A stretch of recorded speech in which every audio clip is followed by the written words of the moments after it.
The board basically wanted us to do some more soil evaluations to better prove that there was either a hardship or that we could meet that section of the bylaw. We were able to design a system that is compliant, and that's why we're back here. So essentially, we did a bunch more test pits. We enlarged that basin a little bit, as well as we're going to be implementing a subsurface infiltration system under the pavement. So now the entire pavement on that side of the building will be captured and treated and infiltrated. We ran the design by Bill McGrady, the building commissioner, to make sure that he was on board, that we were in compliance with that section. And we did get his approval.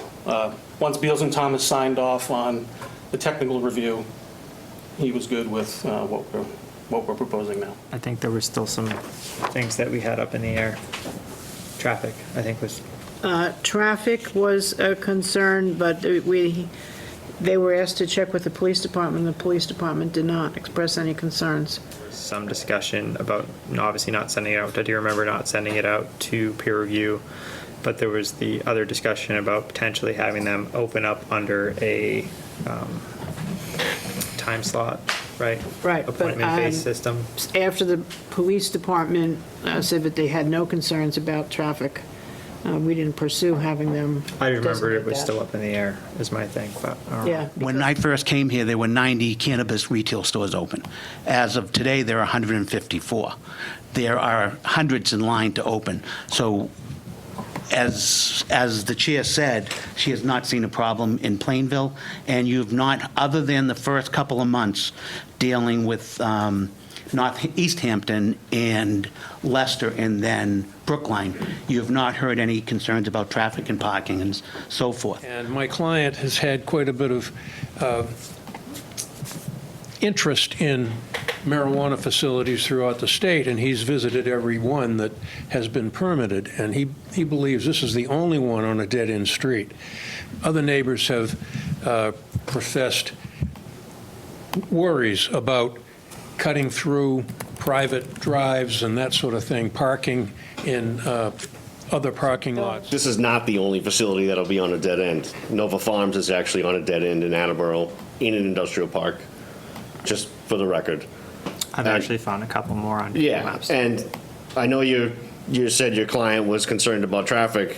There was also a project before us right across the street, which is going to generate traffic. Was he concerned about that one as well?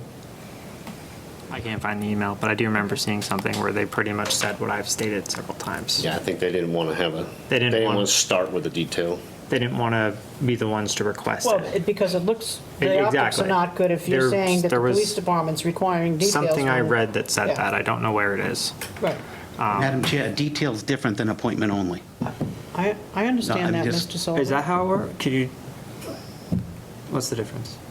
Appointment, Mr. Walsh?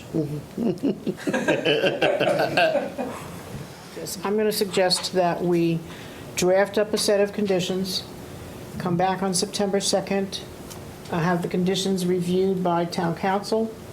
Anyone who wants to make any suggestions about conditions can send them to Gil to be included as special conditions, and then we move forward with a vote one way or the other on September 2nd. That's my suggestion. Could I have the motion then to continue this to September 2nd? So Second? Second. Motion made by Mr. Collins, seconded by Mr. Blaze, to continue this with the consent of the applicant to September 2nd at 6:30 PM.